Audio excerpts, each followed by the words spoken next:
ሰላም ጤና ይስጥልን አድማጭ ተመልካቾቻችን ጥር 28 2018 ዓ.ም የስልክ አገልግሎት በአንዳንድ አካባቢዎች ሙሉ በሙሉ ተቋርጧል። የዳታ አገልግሎትን ጨምሮ ከዚህ ጋር በተያያዘ ልዩ ዘመቻ ወይም ደግሞ ልዩ ኦፕሬሽን የሚሉ እቅዶች መኖራቸውን የሚገልጹ የግንባር መረጃዎችን ጨምሮ የተለያዩ ዝርዝር መረጃዎችን በዚህ ሰዓት ወደ እናንተ የማደርስ ይሆናል። በሸዋ ቆላማ አካባቢዎች በአብዛኞቹ ቦታዎች ላይ የስልክ አገልግሎትና የዳታ አገልግሎት መቋረጡን የሚገልጹ መረጃዎች አሉ። ከዚህ ጋር በተያያዘ እንደዚሁ በአጣዬ ቀጠና ለሰባት ዙር ያጣየ ከተማን ያቃጠሉ የአካባቢው የብሔረሰብ ዞን ሚሊሻዎች እንግዲህ አሁን አንዳንዶቹ ሸኔ የነበሩ አሁን ሚሊሻ ሆነዋል።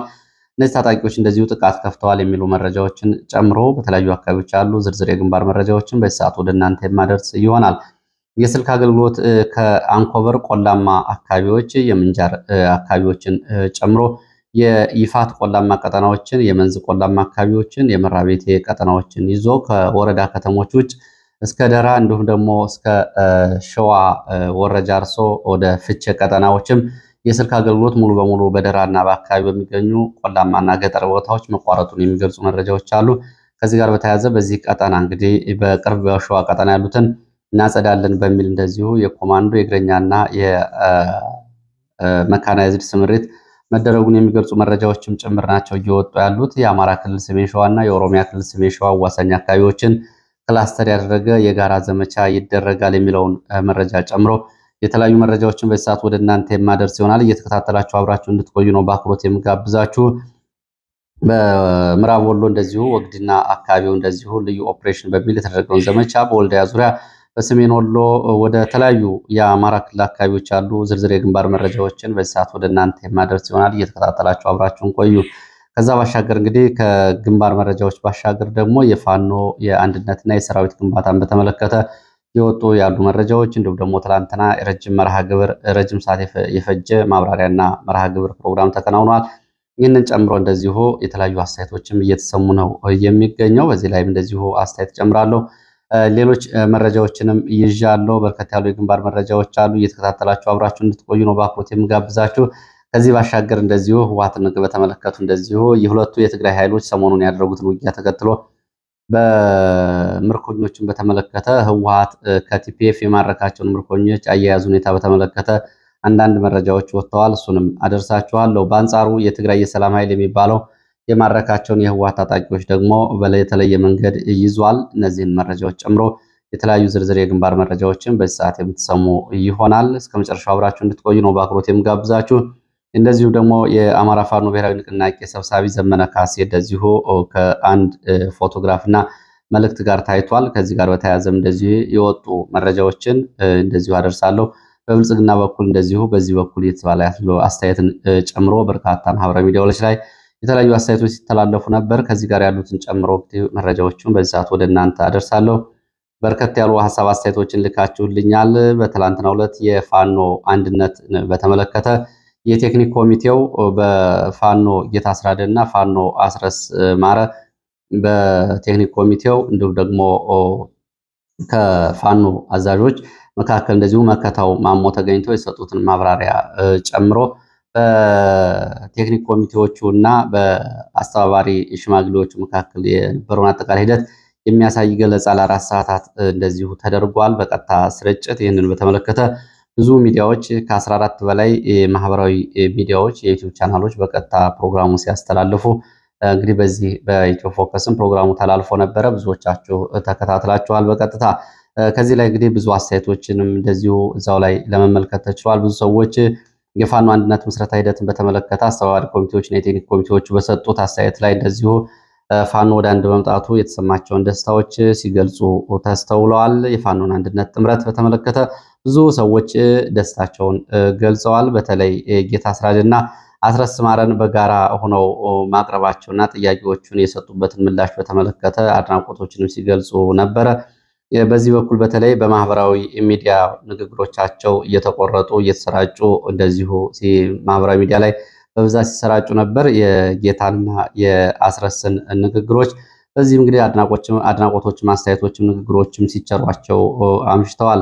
እንግዲህ በዚህ በኩል በተለይ ጌታ ላይ ከዚህ በፊት የተለያየ ነቀፌታዎችን ያቀርቡ የነበሩ ጋዜጠኞችም እንዲሁም ደግሞ ፖለቲከኞችም ማህበራዊ ሚዲያ ተሳታፊዎችም እንደዚሁ በጸጸት በሚመስል መንገድ እንደዚሁ እንግዲህ በሱ የምስጋና እንዲሁም ደግሞ በክህሎት በጥያቄ ምለሳ በፖለቲካ አረዳድ የተለያዩ አስተያየቶችን አድናቆቶችን ሲሰጡ ነበረ። እንግዲህ ይሄ አይነት አስተያየት ጥሩ ነው። ከበፊትም ጀምሮ በግራም በቀኝም ያሉ ፋኖችን ማዋከቡና ስም እየጠሩ መፈረጁ በኋላ ለመናገር ያስቸግራል የሚል እንግዲህ ከሁለት ዓመት በፊት ጀምሮ የነበረ አቋም እንደምታውቁት ነው። ፋኖ ሄዶ ሄዶ አንድ መሆኑ አይቀርም፣ ሌሎች ሰዎች ትዝብት ውስጥ ይወድቃሉ የሚለውን እንግዲህ ትናንትና አንዳንዶቹ ተደብቆ የቆየ ብቃት ያለው የሚለውን ጨምሮ የተለያዩ አስተያየቶች ሲሰጡ ታይቷል። ለማንኛውም ይሄ አይደለም ጉዳዩ። ለአስረስ ምስጋና ወይም ደግሞ ለጌታ ምስጋና ወይም ደግሞ ትችት ማቅረቡ ሳይሆን እነዚህ እንግዲህ በፋኖ በፖለቲካ አረዳድ ውስጥ የተለያየ ግንዛቤ ያላቸው የፋኖ መሪዎች በአንድነት መጥተው መታየታቸው ነው የትግሉ ስኬት ወይም ደግሞ የትግሉ ዋና መንገድ ይሄ ነው። አሁን ድርጅት ተመስርቷል ብለዋል። እንግዲህ ሁለቱም አጽንኦት ሰጥተው ድርጅት ተመስርቷል ብለዋል። መከታው ማሞም በህዝባችን ላይ ሲደርስ የነበረውን ግፍና ሰቆቃ ለማስቆም የሚያስችል ድርጅት መስርተናል፣ ይህን አሸንፈን ወጥተናል ብሏል። በተለይ እንግዲህ ወደፊት በደንብ በድርጅቱ ውስጥም የሚታይ ይሆናል። እኔ በተደጋጋሚ ያው የጌታንም አስረስንም የፖለቲካ አረዳዳቸውን በቅርበት አውቀዋለሁ።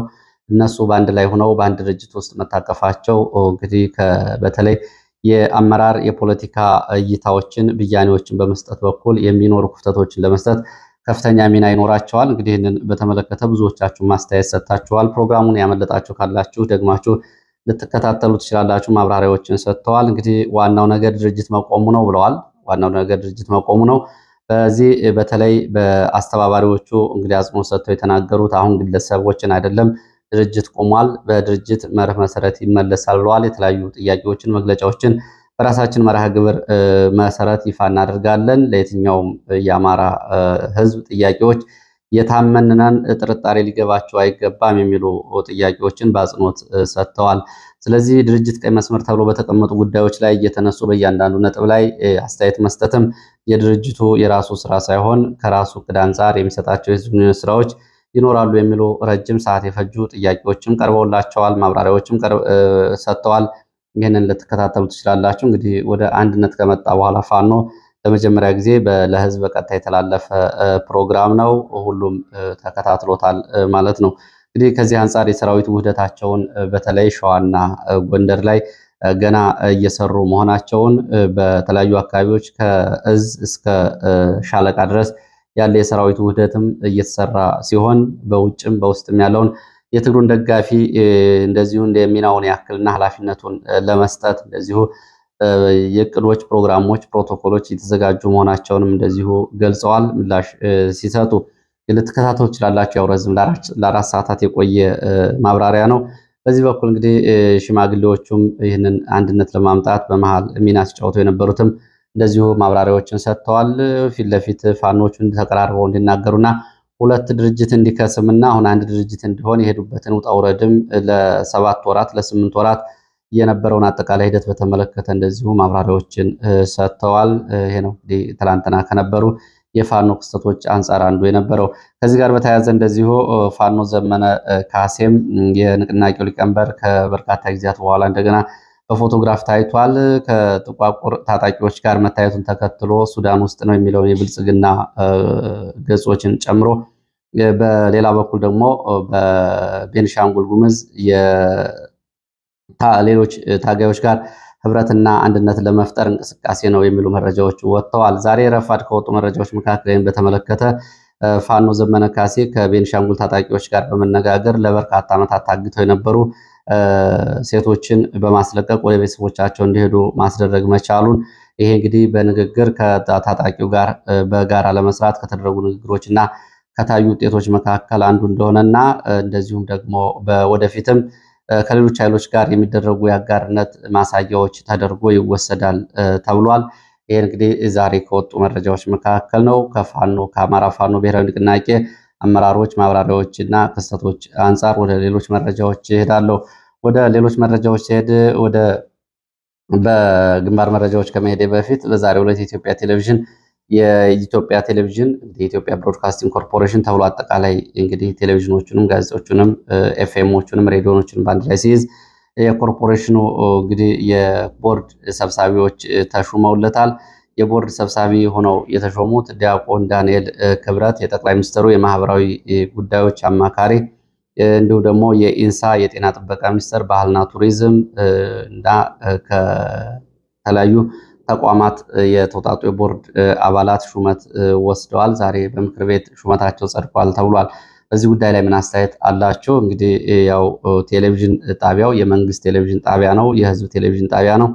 የፕሮፓጋንዳ እና የሚዲያ ፍሰቶቹ የኢትዮጵያ ቴሌቪዥን ከዚህ አንጻር እንግዲህ ያው ከቦርዱ እንዲሁም ደግሞ ወደ ታች ዝቅ ሲል ከኤዲቶሪያል አንጻር የሚተላለፍ ቢሆንም ግን አሁን በተለይ የወል ትርክቶችን በሚል በዲያቆን ዳንኤል ክብረት ከመጡ ሀሳቦች መካከል ይህን እንዲያሰርጥ በሚል ሚዲያው አሁን ሙሉ በሙሉ አገሪቱ ውስጥ ያለውን ቀውስ ትቶ ያው የብልጽግና አጠቃላይ ፍላጎቶችን እንዲሁም ደግሞ አገሪቱ በብልጽግና ጎዳና እየተመነደገች መሆኗን ነው እየገለጸ ያለው። ለማንኛውም በዚህ ላይ ምን አስተያየት አላችሁ? አስተያየቶቻችሁን ልታስቀምጡ ትችላላችሁ። ብዙ ሊባልበት የሚገባ ጉዳይ ቢሆንም ለማንኛውም ያው ብልጽግና ስለሆነ በዚህ መንገድ ይታያል። ወደ ሸዋ ቀጠና የሚወስዱን መረጃዎች ላስከትል። ወደ ሸዋ ቀጠና ስንሄድ የስልክና የኢንተርኔት አገልግሎቶች ተቋርጠዋል።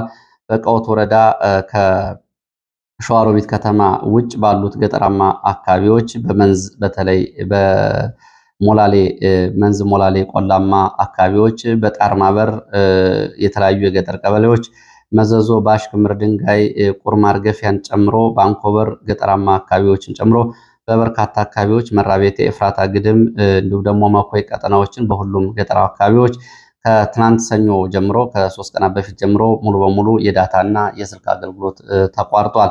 ይሄ በአማራ ክልል ሲሆን በኦሮሚያ ክልልም እንደዚሁ በፍቼ ቀጠና በደራ፣ በግራጃርሶ፣ ወረጃርሶ ጨምሮ እስከ ግንደበረት ቆላማ አካባቢዎች ድረስ ሙሉ በሙሉ የስልክ አገልግሎትና የዳታ አገልግሎት መቋረጡን የሚገልጹ መረጃዎች ወጥተዋል።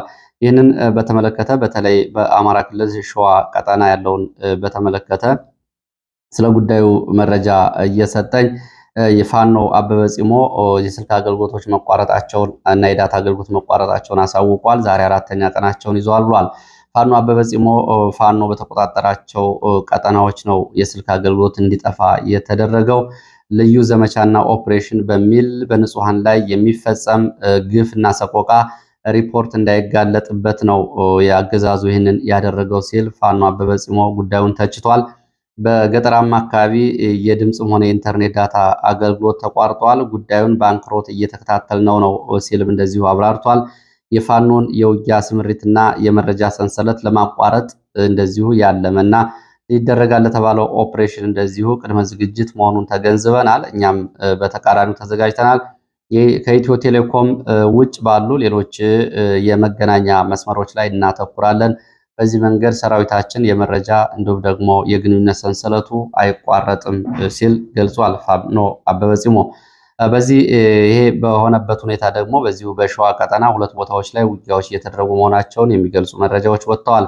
አንደኛው በሸዋ ቀጠና በተለይ በአጣየ ዙሪያ ሲሆን ሁለተኛው ደግሞ እንደዚሁ በሞላሌ መንዝ ቀጠና ነው።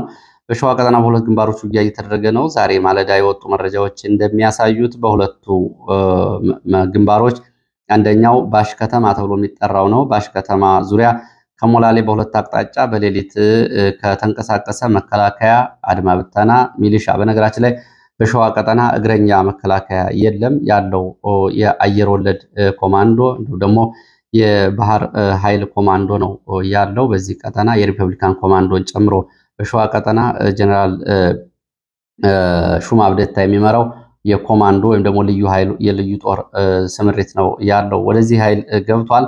ከዚህ ጋር ነው ውጊያ እየተደረገው። በቡድንና በነፍስ ወከፍ እየታገዘ ውጊያ ነው እየተደረገ ያለው። ባሽ ከተማን ለመያዝ ነው መከላከያ ወደ ቦታው በሌሊት ኃይል በማስጠጋት ጥቃት የከፈተው። ፋኖ ደግሞ ይህንን ባሽ ከተማን አስጠብቆ ይዞ ለመቆየት ነው ያጸፋ ምላሽ እየሰጠ ያለው። በዚህ ሰዓት ውጊያ መኖሩ ተገልጿል። የደረሰው ዝርዝር ጉዳት ግን በአሃዛዊ መረጃዎች ለማወቅና ለማረጋገጥ አልተቻለም። ሁለተኛው ግንባር ደግሞ ይሄኛው ከመደበኛ ውጊያዎች ለየት ያለ ባህሪም ያለው ነው። በአካባቢው በተደጋጋሚ ከኦሮሞ ብሔረሰብ ዞን ይነሱ የነበሩ የቀድሞ የሸኔ ታጣቂዎች አሁን ደግሞ አብዛኞቹ ሚሊሻ ሆነዋል። እነሱ በአካባቢው በሚገኙ አርሶ አደሮች ላይ በተለይ በሸዋ በኤፍራታ ግድም አዋሳኝ ባሉ አካባቢዎች ጥቃት ከፍተዋል። ጥቃቱ ትላንት ነው እየተከፈተው። እነዚህ ታጣቂዎች ከአሁን በፊት አጣዬ ከተማን 7 ዙር ያቃጠሉ ታጣቂዎች ናቸው። ለእነዚህ ታጣቂዎች የጥምር ጦር የሚባለው ድጋፍ እየሰጠ ነው። የአካባቢው አርሶ አደር ራሱን ሲከላከል ፋኖ ናችሁ፣ ፋኖ አለ በዚህ አካባቢ፣ የፋኖ ደጋፊ ናችሁ በሚል አርሶ አደሩ እንደዚሁ በጀርባ ጥቃት ተከፍቶበታል፣ ፋኖ ናችሁ በሚል የሚሉ መረጃዎች ወጥተዋል። ጉዳዩን በተመለከተ እንግዲህ በዚህ በሁለተኛው ግንባር በተዘዋዋሪ ግጭት መሰረት አድርጎ እየተደረገ ያለው ውጊያ ነው። አጣዬ ዙሪያ ከብሔረሰብ ዞኑ የወጡ ሚሊሻዎች በአካባቢው ገበሬዎች ላይ ጥቃት ፈጽመዋል። ገበሬውን ለመከላከል ሲንቀሳቀስ መከላከያ ከጀርባ በመሆን ለብሔረሰብ ዞኑ ሚሊሻዎች ሽፋን እየሰጠ እንደሆነ ነው የታወቀው። አርሶ አምባና ዘንቦ ተብሎ በሚጠሩ ሁለት የብሔረሰብ ዞኑ አዋሳኝ ቀበሌዎች ከአጣዬ በቅርብ ርቀት የሚገኙ አካባቢዎች የብሔርና የሃይማኖት ግጭት መልክ ያለው ግጭት እንዲነሳ ተደርጎ ነው ይሄ ዘመቻ እየተደረገ ያለው። በዚህም እንግዲህ ጥምር ኃይል የሚባለው በአርሶ አምባና በዘንቦ በተባሉ ቦታዎች ላይ ተጨማሪ ጥቃት ከፍቷል። ጥቃቱ ሲጀመር በአላላ ተብሎ በሚጠራው ዙሪያ በመምጣት ነው ይህን ጥቃት እየከፈተው። በዚህ ሰዓት ያጣየ ዙሪያ ገበሬዎች የፋኖ ደጋፊ ናችሁ በሚል እንደዚሁ ከሸኔና ከአካባቢ ሚሊሻዎች ታጣቂዎች ባሻገር እንደዚሁ ጥቃት ተከፍቶባቸዋል። የደረሱ ዝርዝር ጉዳቶች በውል አልታወቁም። ይህንን በተመለከተ እንግዲህ የመረጃ ምንጭ ሲናገሩ የአካባቢ የብልጽግና ባለስልጣናት ጉዳዩን ተረድተው መፍትሄ እንዲሰጡ ተነግሯቸዋል። አርሶ አደሮቹ ፊት ለፊትና በጀርባ እየተወጉ ያሉት ከአሁን በፊት ከዚህ የቀጠለ ነው ብለዋል። እንግዲህ ያው ምንም እንኳ የሚሊሻ የብልጽግና ሰዎች በዚህ ጉዳይ ላይ ያላቸው አስተያየት ተመሳሳይና ሴራውን የመረዳት ፍላጎትም ሆነ ተልኳቸው ባይሆንም ይህንን ነግረናል ነው ያሉት አንድ ያጣየ አካባቢ የመረጃ ምንጭ። ወደ ሌሎች መረጃዎች ስቀጥል ወደ ምስራቅ ጎጃም ሞጣ ቀጠና የሚወስዱ መረጃዎች አስከትላለሁ። ምስራቅ ጎጃም ሞጣ ቀጠና ሁለት ጁነሴ በሁለት ቦታዎች ለአሰሳና ቅኝት በተንቀሳቀሰ የሚሊሻ ኃይልና የመከላከያ ድንገተኛ የደፈጣ ጥቃቶች ተፈጽመዋል። አንደኛው አርብ ገበያ ተብላ የምትጠራ ቦታ ሲሆን በዚህ ጥቃት ለአካባቢው ለቅኝት የወጣ ሚሊሻ ኃይል ለዚሁ ጥቃት መከፈቱ ተከትሎ ቦታውን ለቆ ወጥቷል። ደርሰው ጉዳት አልታወቀም። ሁለተኛው እንደዚሁ ከግንደወይን ወደ ጭርማ ተብላ ወደምትጠራ ቦታ እንቅስቃሴ ላይ የነበረ የሚሊሻና የአድማ ብተና ኃይል ላይ ድንገተኛ የደፈጣ ጥቃት ተፈጽሟል። የደረሰው ዝርዝር ጉዳት ግን በውል አልታወቀም። ሌላው ሰሞኑን እንደዚሁ ከወልዲያም ከሐራም ከኮምቦልቻም ከደሴም እና ከሬማ አካባቢ ተጨማሪ ኃይል ሲገባበት የነበረው ምዕራብ ወሎ አካባቢ ያሉ ቀጠናዎች ነው። በምዕራብ ወሎ የመካናይዝድ እና የኮማንዶ ኃይል ጭምር ከሸዋ መሻገር እንዲገባ ከተደረገ በኋላ በወግዲ ቀጠና እንደዚሁ የቀጠለ ዘመቻ አለ። ወግዲ እስከ ደራ ወንዝ ድረስ በሸለቋም አካባቢ የተደረጉ ልዩ ዘመቻ በሚል ፋኖን ለመጨረሻ ጊዜ ለመበተን በሚል ዘመቻ ተደርጎ ነበር። ፋኖ በዚህ ቀጠና ከኩታ ገጠም ቦታዎች በዋና ዋና ወታደራዊ አዛዦች የተመራ ዘመቻን እንደዚሁ እንዲከሽፍ ማድረጉን ነው ፋኖ የገለጸው። የአጸፋ ምላሽ በመስጠት ዘመቻው እንዲከሽፍ ተደርጓል። ጎረንጅ ምድረ ገበያ እስከ አባይ ሸለቆና ደራ ወንዝ ድረስ ባሉት አካባቢዎች አዋሳኝ አካባቢ ሸዋ ድረስ ማለት ነው። በዚህ ቀጠናዎች በአየር ወለድ በእግረኛ መካናይዝድ የታገዘ ውጊያ ተደርጓል። ምዕራብ ወሎን እናጸዳለን በሚለው በዚህ ዘመቻ ቁጥራቸው በውል ያልታወቁ ሰዎች ታፍነው ተወስደዋል። የፋኖ ደጋፊ ናቸው በሚል ከዛ ውጭ በመከላከያ እንዲሁም ደግሞ በሚሊሻና በአድማ ብተና እንዲሁም ደግሞ በቁጥር ላይ እንጂ በፋኖ ላይ ምንድነው በነበሩ ውጊያዎች ጉዳት መድረሱን ነው መረጃዎች የገለጹት። በዋናነት ውጊያ የተደረገባቸው አካባቢዎች ጎረንጅ፣ ሸመኔ፣ ሶኮሩ፣ ምድረ ገበያ ተብሎ የሚጠሩትን ጨምሮ እስከ ወግዲ ከተማ ድረስ ውጊያዎች እንደነበሩ መረጃዎች ገልጸዋል። ወልዳያ ዙሪያ የሚወስደን መረጃ ላስከትል። ወልዳያ ዙሪያ በጉባ ላፍቶ ወረዳ ፋኖ በሌለበት ፋኖን በሌሊት ከበባ ውስጥ ለማስገባት የተንቀሳቀሰ የልዩ ዘመቻ ኃይል ጋር ለሰዓታት የቆየ ውጊያ መደረጉ ነው የታወቀው። በዚህ ፋኖን ከበባ ውስጥ አስገብቶ ለመቆጣጠር ቀጠናውን የተደረገውን ዘመቻ ፋኖ ከበባውን በመስበርና የአጸፋ ምላሽ በመስጠት እንደዚሁ ከከበባ መውጣቱን መረጃዎች ጠቁመዋል። ከወልዲያ ከተማ ወደ ጀርሳ ተብሎ የሚጠራው ጉባ ላፍቶ ወረዳ በሌሊት የተንቀሳቀሰ ኃይል ጋር ነው ውጊያ የተደረገው። በውጊያው እንግዲህ ቀድሞ መረጃ የደረሳቸው ፋኖች የአጸፋ ምላሽ በመስጠት ከበባ ሰብረው መውጣታቸው ተገልጿል። ከሌሊቱ 10 ሰዓት እስከ ማለዳ 1 ሰዓት ድረስ የተደረገው ውጊያ ነው። የአጸፋ ምላሽም ሆነ በነበረው የታቀደ ጥቃት የደረሰው ጉዳት በሁለቱም በኩል በዝርዝር አልታወቀም። እንግዲህ ፋኖዎች ግን ከበባውን ሰብረው መውጣታቸውን መረጃዎቹ ገልጸዋል። እዚህ ከባድ ትንቅንቅ ነበር የተደረገው። የደረሰው ጉዳት እየተጣራ ነው ሲሉ ነው መረጃዎች የገለጹት። ይህንን በተመለከተ በመከላከያ ገጾችም በፋኖ ገጾችም እንደዚሁ የተለያዩ መረጃዎች ቢሰራጩም የመረጃ ምንጮቹ ግን የጉዳት መጠኖችን ለማወቅ አልተቻለም ነው ያሉት። ምዕራብ ወሎ ቀጠናዎች መቅደላ፣ ተንታ፣ ወግዲ፣ ከለላ፣ አማራ ሳይንትን ጨምሮ መካናይዝድ እና አየር ወለድ ኮማንዶ እግረኛ ተጨማሪ ስምሪት መውሰዱን የሚገልጹ መረጃዎች ወጥተዋል። ከደሴ ከመራቤቴ ተጨማሪ ኃይል እንዲገባ እየተደረገ መሆኑ ነው የተገለጸው። ወደ ምዕራብ ጎንደር የሚወስዱ መረጃዎች ወደ ማዕከላዊ ጎንደር የሚወስዱ መረጃዎች ሳስከትል በጣቁሳ ትላንትና ጨው ድባ ተብሎ የሚጠራው ቦታ በሚሊሻ ካምፕ ላይ በተፈጸመ ጥቃት ከፍተኛ ጉዳት ደርሷል። ካምፑን ለቀው ሚሊሻዎች ሂደዋል። ውጊያው እንግዲህ ከጨው ድባ ወደ ጫንድባ አካባቢዎች ተመሳሳይ ናቸው። የጣቁሳና የጭልጋ ወረዳ አዋሳኝ አካባቢዎች ተስፋፍቶ እስከ 7 ሰዓት ድረስ ተኩስ እንደነበር ለማወቅ ተችሏል። የደረሰው ጉዳት ግን በዝርዝር አልታወቀም። ወደ ራያ ቀጠና የሚወስድን መረጃ አስከትላለሁ። በራያ ግንባር በተለይ ሰሞኑ እንግዲህ በዚህ በራያ ቀጠና የህወሓት ታጣቂዎች እና የትግራይ የሰላም ኃይል እየተባለ የሚጠሩ ሁለቱ የትግራይ ታጣቂዎች እርስ በርስ ያደርጓቸው ውጊያዎች ነበሩ። በዚህ ላይ የአፋር ኃይሎች በታዛቢነት፣ መከላከያ በከባድ መሳሪያ ሽፋን ሰጭነት ውጊያ ተደርጓል። የቲፒኤፍ ኃይል ወሳኝ የሚባለውን የቢሶበር ይሄ ቦታ እንግዲህ እንደ ወታደራዊ ጠቀሜታው ሲገለጽ የራያ አዘቦን፣ ራያ አለማጣ ወረዳዎችን፣ የራያ ቆቦ ቀጠናዎችን፣ የራያ ጨርጨር እንዲሁም ደግሞ የአፋር አካባቢዎችን የሚያስተሳስር በዋናነት የትግራይን የአፋርንና የአማራ ክልልን አዋሳኝ አካባቢዎች የሚያገናኝ ወሳኝ ቦታ ነው። ይህን ለመቆጣጠር የተደረገውን ዘመቻ ተከትሎ ከበባ ውስጥ ከነበሩ የትግራይ የሰላም ኃይል ታጣቂዎች መካከል የተወሰኑት በህወሓት እጅ ወድቀዋል። ይሄ በተለይ ምርኮኞቹን ህወሓት በእጁ የገቡ የትግራይ ሰላም ኃይል ምርኮኞችን በአደባባይ በተሽከርካሪ እጃቸውን አስሮ እያዞረ እጅና እግራቸውን አስሮ ማሰቃየት እየፈጸመባቸው እንደሆነ ነው መረጃዎቹ የገለጹት። ጨርጨርና መሆኒ ከተማ ላይ እያዞሩ ህፃናት እንዲደበድቧቸው፣ ሰዎች ምራቃቸውን እንዲተፉባቸው እያደረጉ እና ከሃዲ በሚል በተለያየ መንገድ የምርኮኞቹን እያሰቃዩ ነው። በአንጻሩ በትግራይ የሰላም ኃይል እጅ የገቡ የህወሓት ታጣቂዎች በፍላጎታቸው ሆነ ተማርከው በጥሩ ሁኔታ ላይ ይገኛሉ ነው የተባሉት።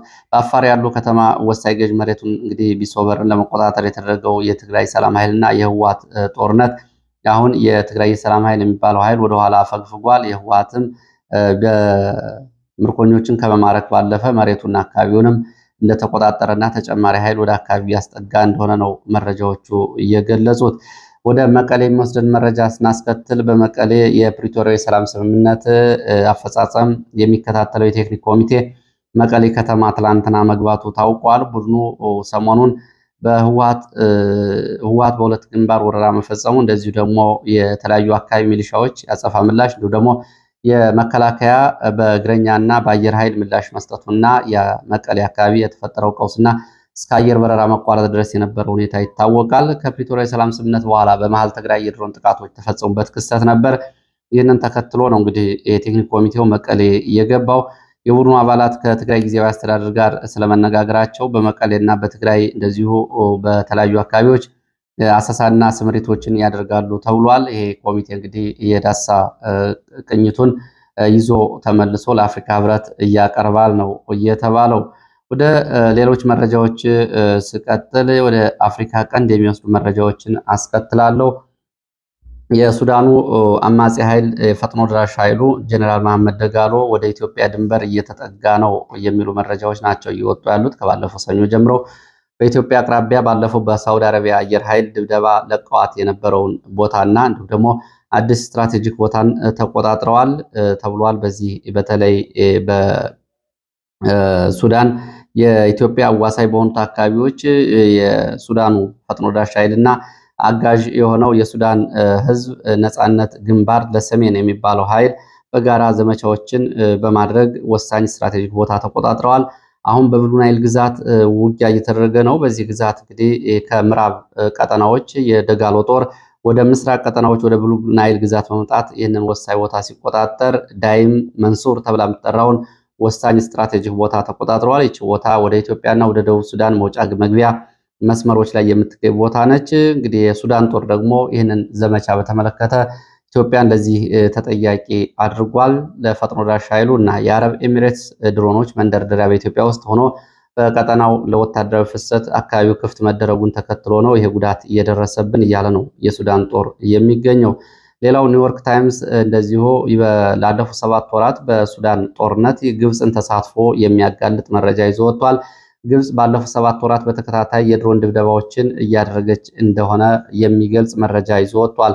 በግብፅ ውስጥ ከሚገኝ የምዕራብ ግብፅ አካባቢ የእርሻ መሬት ላይ የሚነሱ ድሮኖች ናቸው በዳርፉር እና በኮርዶፋን ግዛት የአርኤስኤፍን ኃይሎች ሲደበድቡ የነበሩት ብሏል ኒውዮርክ ታይምስ። እንግዲህ ግብፅን ፊት ለፊት ሽማግሌ በጀርባ ግን በድሮን ጭምር እየሳተፈች ያለች መሆኗን ሲያጋለጥ 4 የግብፅ ድሮኖች እንደዚሁ ለአርኤስኤፍ ድጋፍ በምታደርገው የዩናይትድ አረብ ኤሚሬትስ አማካይነት ተመተው 4 ድሮኖች ወድቀዋል። የቱርክ ስሪት የሆኑ ድሮኖች መውደቃቸውንም እንደዚሁ ዘገባው ጨምሮ ይዞ ወጥቷል።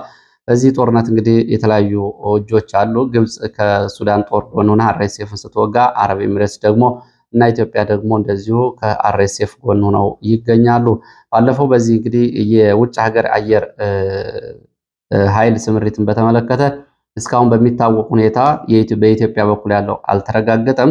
ከኢትዮጵያ የሚነሱ ድሮኖች ምናልባት የአረብ ኤሚሬትስ ድሮኖች እንዲሁም ደግሞ ከሱዳን ከራሱ እና ከሊቢያ የሚነሱ የአረብ ኤሚሬትስ ድሮኖች እንዲሁም ደግሞ ከሶማሊያ ቦሳሶ የተነሱ የአረብ ኤሚሬትስ ድሮኖች በሱዳን ድብደባ ሲያደርጉ ከሳውዲ አረቢያ እና ከሱዳን ከራሱ የተነሱ የሳውዲ አረቢያ የጦር ጀቶች ከግብፅ የተነሱ የጦር ጀቶች እና ድሮኖች በዚህ ስብሰባ ላይ በዚህ ውጊያ ላይ እየተሳተፉ መሆናቸውን የሚያሳዩ መረጃዎች ናቸው እየወጡ ያሉት። የእግረኛውን ስምሪት ስንመለከት ደግሞ የተለያዩ እግረኞችን በማሰማራት ጭምር ውጊያ የተደረገ ነው። ከቅጥረኛ ወታደሮች እስከ የሀገራት ወታደሮች ድረስ በሱዳን ጦርነት ውስጥ እየሳተፉ ነው። ለሰዓት የነበሩ መረጃዎች እነዚህ ናቸው። ስለተከታተላችሁ በእጅጉ አመሰግናለሁ። በሌላ ተመሳሳይ መርሃ ግብር እስከምንገናኝ መልካም